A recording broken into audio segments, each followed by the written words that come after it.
Well, welcome back to Keto Naturopath Kitchen. Today, I'm redoing my video on my Precision PSMF Cinnamon Bread.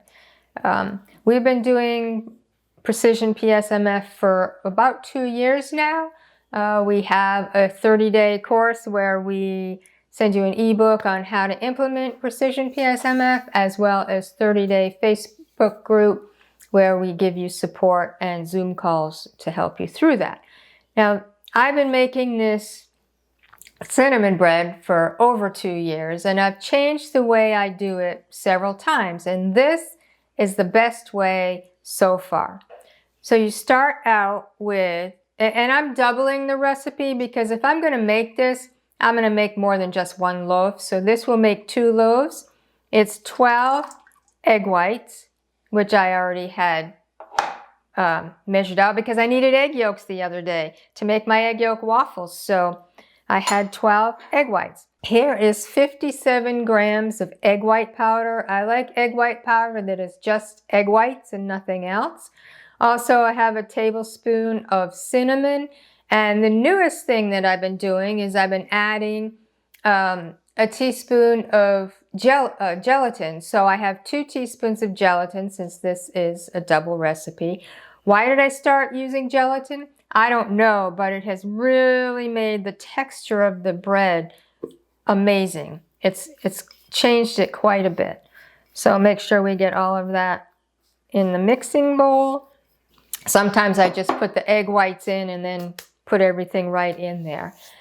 What I used to do is I used to whip up the egg whites to a stiff peak, and then initially I would fold in the egg white powder, and then I started just adding the egg white powder to the mixer. But now I just add it all in at the same time. Now you're going to start this off slowly to make sure that everything kind of starts to mix in. And then you just increase the speed until you go it on high.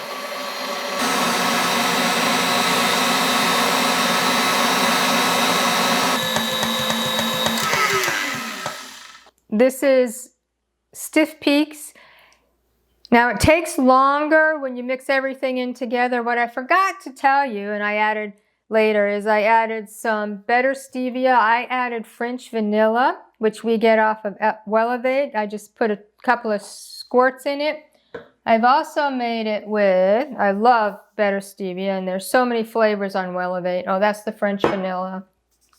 I've made it with maple, and I've also made it with English toffee. They also have a chocolate flavor, which really adds a lot of chocolate flavor to it. They have berry, they have all sorts of flavors, and I will probably try experimenting with more, but I've used vanilla, maple, and English toffee.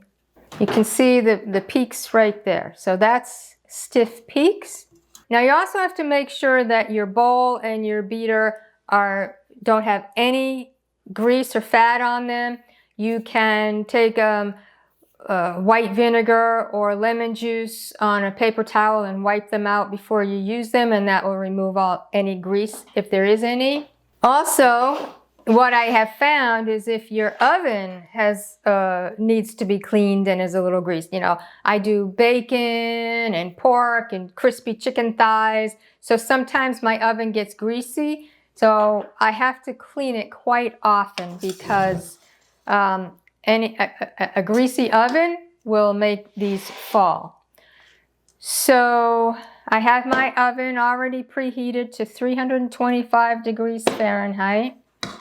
And I'll just scoop these into the 2 loaf pans. And if you don't have a loaf pan, you can freeform them on a baking sheet lined with parchment paper. So what I do is I spread it on the bottom to make sure there are no holes. Now I used real egg whites. You can use carton. Carton will not whip up as well.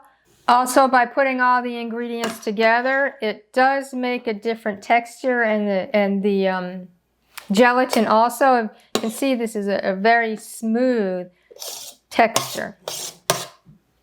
I like to not flatten it out, but spread it around so that you don't get any air bubbles in it. Try to make it as even as possible.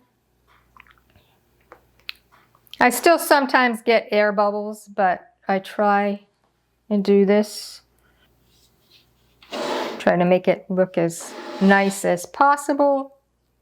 So what we're going to do is put this in the oven, 325 degrees for 30 minutes.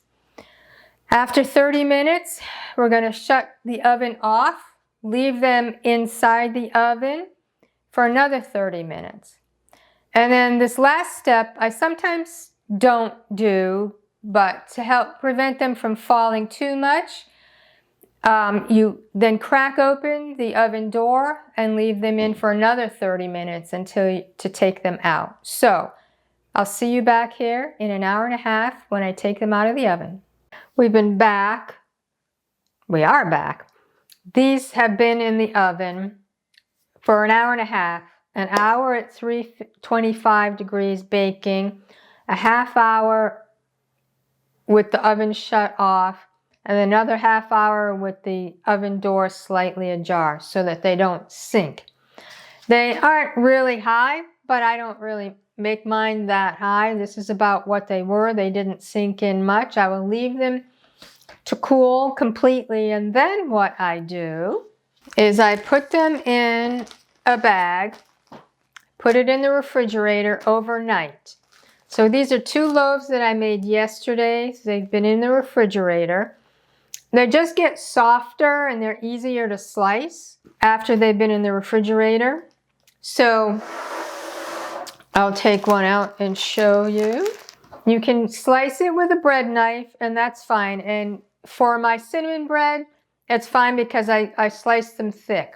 But what I normally do is slice them with my electric knife. The electric knife slices them perfectly, and especially if you want thin slices like my garlic rosemary bread, I like thin slices, and it's really hard to do with a bread knife, but with an electric knife, just watch how easy this is.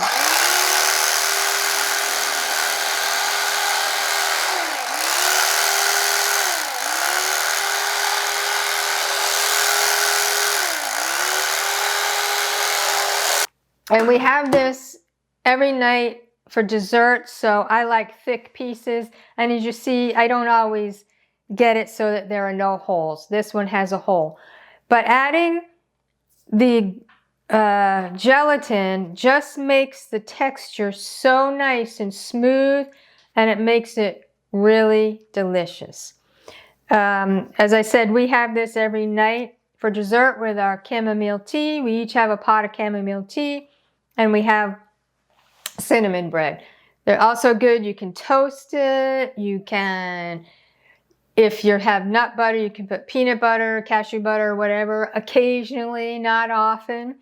Sometimes when I make my blueberry and strawberry jam, it's nice with a little bit of strawberry jam on it. So adding the gelatin makes a big difference, in my opinion, in the texture. Also, putting them in a plastic bag and in the refrigerator for a day before slicing has helped a lot.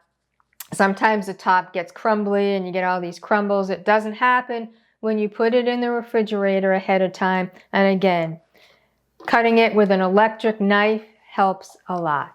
So, enjoy.